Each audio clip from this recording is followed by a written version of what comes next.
Groupe Pelou, l'immobilier bien plus encore présente Le Grand Matin Sud Radio Week-end. Osez investir. Thomas Binet. Bienvenue à vous, chers auditeurs. Vous êtes sur Sud Radio et vous écoutez Osez investir, 46e numéro. Bonjour Thomas Binet. Bonjour Philippe. Et on va continuer notre tournée des plages. Après La Rochelle, on a fait également Honfleur. On va où aujourd'hui? Perros-Guirec. Perros-Guirec. Dans les Côtes d'Armor. Absolument, mais pas tout de suite parce qu'on va d'abord commencer avec notre consultant, chroniqueur, fondateur de pierrepapier.fr, Guy Marty. Bonjour Guy.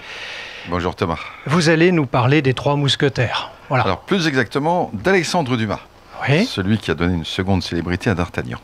En fait, Alexandre Dumas a reçu un jour une lettre assez originale. C'était un employé de la mairie d'un petit village qui écrivait respectueusement au maître que ses livres étaient des chefs-d'œuvre, mais que son village était pauvre. Il demandait donc à l'auteur des Trois Mousquetaires et du Comte de Monte Cristo l'immense faveur d'offrir à la bibliothèque du village plusieurs de ses œuvres. Et la réponse d'Alexandre Dumas, c'était quoi? Il a répondu qu'il voulait bien à une condition, et offrir ses œuvres complètes, à une condition, que le village lui envoie chaque année 12 de ses beaux et bons melons. En fait, c'était le village de Cavaillon qui était déjà très célèbre pour ses melons. Et ainsi, Alexandre Dumas a reçu jusqu'à la fin de ses jours 12 melons par an. 12 melons de Cavaillon. Donc une rente viagère, en quelque sorte, Guy? Exactement. Et surtout, une belle leçon en matière de placement. Car ce n'est pas le moment où l'on épargne qui est le plus intéressant. C'est ce qu'on en fera ensuite. L'intuition des artistes est parfois formidable. Alexandre Dumas aurait pu être conseiller en gestion de patrimoine. Alors mon cher Philippe, je ne sais pas si faut vous faire réagir sur les melons de Cavaillon ou sur les Trois Mousquetaires. Au passage, d'ailleurs, vous observerez que, comme les Trois Mousquetaires, nous sommes 4. Absolument. Athos, Porthos, Aramis et D'Artagnan. Je vous laisse être D'Artagnan. Ah, c'est gentil. Comme c'est vous l'animateur. Et sur les melons de Cavaillon, vous voulez une anecdote? Parce que D'Artagnan était gascon et il y a d'excellents melons en Gascogne. C'est les melons de Lectoure dans le Gers. Alors les melons de Cavaillon sont excellents, mais c'est pour nos auditeurs, les melons de Lectoure sont excellents aussi, mon cher Thomas. Bon, on va retourner tout de suite à Perros-Guirec, si vous voulez. Oui, parce que nous sommes en duplex avec Erwan Le Chien, représentant l'agence Risoli à Perros-Guirec, et notre consultant Bernard Cadot. Bonjour Erwan Le Chien. Bonjour à tous, merci de m'avoir invité sur votre radio. Erwan Le Chien, Perros-Guirec est une commune des Côtes d'Armor au nord de la Bretagne avec plus de 7000 habitants l'année et qui atteint environ 35 000 habitants l'été.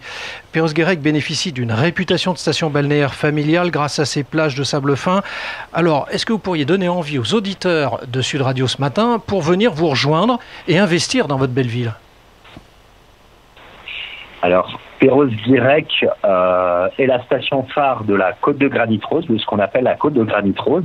La côte de Granit Rose s'étend de Ploumanac jusqu'à Perros. Et Ploumanac, vous avez déjà certainement entendu parler de ce village-là, qui a été élu village préféré des Français en 2015 lors de la première émission de notre cher ami Stéphane Bern. Absolument. Comment se situe le marché de l'immobilier sur Perros-Guirec, Erwan Le Chien? Alors, le marché de l'immobilier est très dynamique et très porteur, encore plus d'ailleurs depuis effectivement la sortie du confinement, parce que notre région a été très peu atteinte par le coronavirus, donc il fait vraiment bon vivre dans notre région. On a des paysages et une côte absolument splendide et très très authentique, très peu dénaturée finalement par les constructions. C'est une côte très préservée puisque la loi littorale s'y applique avec beaucoup de rigueur. Alors, dans ma présentation, j'ai évoqué le côté saisonnier quand même de votre ville. Comment se passe justement ce marché dans cette période? Alors effectivement, on est sur un marché immobilier très dynamique en saison. Tout l'enjeu est justement pour nous d'essayer de diminuer ce coefficient de saisonnalité qui s'étend essentiellement du 15 juin aujourd'hui jusqu'au 15 septembre. Perros-Guirec échappe, et c'est une des seules stations balnéaires qui échappe à la règle sur le coin, puisque c'est vraiment une grosse station très fréquentée et qu'aujourd'hui le TGV lie cette station à Paris et recentralise complètement notre région de Paris, puisqu'on est maintenant à 3h30 de Paris en TGV. Ce que vous voulez dire, c'est que le reste de l'année il fonctionne un petit peu moins bien, votre marché? Alors, il fonctionne moins bien, mis à part sur Perros, qui reste justement une des valeurs très sûres de la côte de Granit Rose. Et depuis le déconfinement, on assiste encore à un engouement encore plus poussée pour notre région. Et on pourrait expliquer ça par 3 facteurs, je dirais, essentiels. Le premier étant que notre région offre une qualité de vie où on peut faire les courses dans les supermarchés tranquillement, on peut stationner encore tranquillement et circuler dans notre belle ville sans qu'il y ait trop de bouchons. Le deuxième facteur, évidemment, c'est qu'on a pu se rendre compte que le télétravail aujourd'hui portait ses fruits. Donc beaucoup de gens investissent dans le coin et travaillent sur des régions à distance comme Paris où ils y vont une fois par semaine. Et la troisième chose, c'est que beaucoup de nos investisseurs ont délocalisé leur valeur sur de la pierre, qui est aujourd'hui une des valeurs refuges en temps de crise par excellence. Alors, je voudrais préciser que le prix au mètre carré, selon leurs meilleurs agents, est pour une maison de 2 323 € et pour un appartement de 2 503 €. Bernard Cadot, vous êtes notre consultant en logement. Je crois que vous avez une question pour Erwan Le Chien. Oui, bonjour Erwan. Quels sont les types de biens qui sont les types de biens qui sont le plus recherchés chez vous?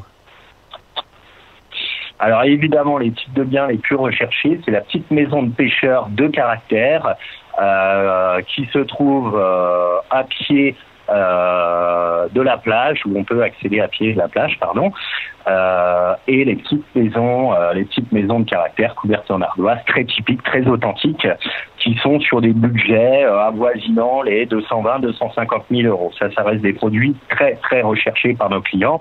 Et bien sûr, les appartements ou les maisons vue mer, qui aussi sont des valeurs toujours très sécures.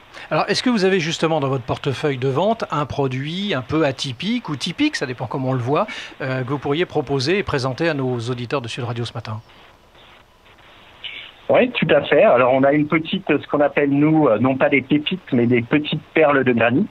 On a une petite maison en pierre couverte en ardoise et tuiles rouges, qui se trouve sur la pointe du château du côté de Trestrignel, offrant une vue spectaculaire sur toute la baie et surtout une exposition sud, parce que c'est très important chez nous d'avoir beaucoup de lumière, et un accès à moins de 5 minutes à pied de la plage et de l'autre côté du centre-ville, présenté au modeste prix de 315 000 €, frais d'agence inclus. Vous êtes un vrai vendeur, Erwan Le Chien. On vous remercie et on rappelle que vous êtes le représentant de l'agence Risoni à Perros-Guirec.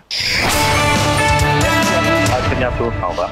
Bernard Cadot, nous vous retrouvons pour le mot de la semaine et ce sera aujourd'hui la surface Carrez.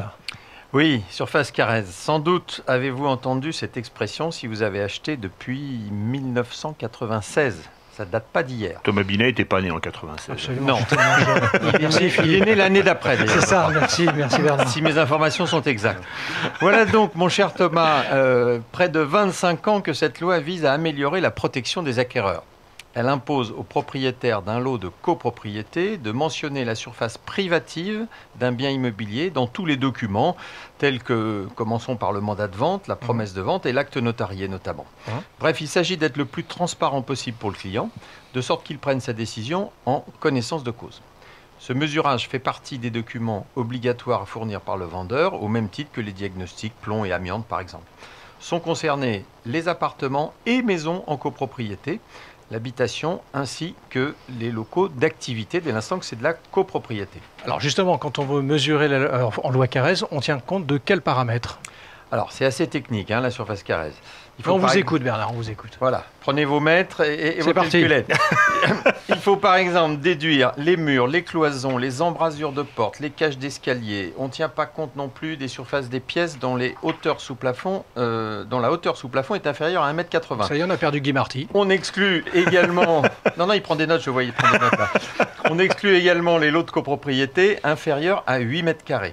Alors, la loi tolère malgré tout une marge d'erreur de 5%. Mais si cette erreur venait à être supérieure à 5%, l'acquéreur dispose alors d'un délai d'1 année pour réclamer une baisse de prix proportionnelle à son vendeur. Mon conseil, faites appel à un professionnel pour ce mesurage, car même si la loi ne vous l'impose pas, au vu des risques encourus par le vendeur en cas d'erreur, la sagesse le recommande. Alors pour conclure Bernard, on va revenir à la genèse de cette loi. Oui, évoquons en conclusion la genèse de la loi, parce qu'il se dit que le député Carrez, qui par ailleurs était président de la commission des finances de l'Assemblée nationale, avait eu la désagréable surprise de constater qu'il venait d'acheter un appartement en réalité beaucoup plus petit que son vendeur ne le prétendait. Il déposa donc cette proposition de loi pour éviter de telles déconvenues à ses concitoyens. Merci, monsieur le député Carrez. Chat échaudé craint l'eau froide. Absolument, mon cher Philippe. Mais absolument, mon cher Thomas. C'était le 46e numéro d'Oser Investir, spécialité, l'hebdo de l'investissement réussi. Merci de nous avoir suivis. Et vous savez, comme nous étions à Perros-Guirec, ce que j'ai envie de vous dire. Non, mais vous allez nous le ainsi dire. qu'a dit à Bernard. Kenavo, Kendi Sul. Bravo. Vous savez ce que ça veut dire? Non. Alors, Kenavo, au revoir. Oui. En breton, Kendi Sul, à dimanche. Eh bien, dimanche prochain, mon cher Philippe. Mais d'ici là... Oui, mais vous allez le répéter avec l'accent des Côtes d'Armor. Non, je ne vais pas y arriver. Je vais pas y arriver. Je vous laisse le côté polyglotte. D'ici là, vous pourrez retrouver l'intégralité de l'émission sur osezinvestir.fr ou en téléchargeant l'application sur Apple Store et sur Google Play. Merci de votre fidélité et à dimanche prochain. Besoin d'un spécialiste en immobilier? Depuis plus de 50 ans, le groupe Pelou est le partenaire de toutes vos opérations immobilières. Avec 3 structures complémentaires qui vous apportent des solutions immobilières sur mesure. Besoin d'informations? Retrouvez-nous sur groupepelou.com. Groupe Pelou, l'immobilier et bien plus encore.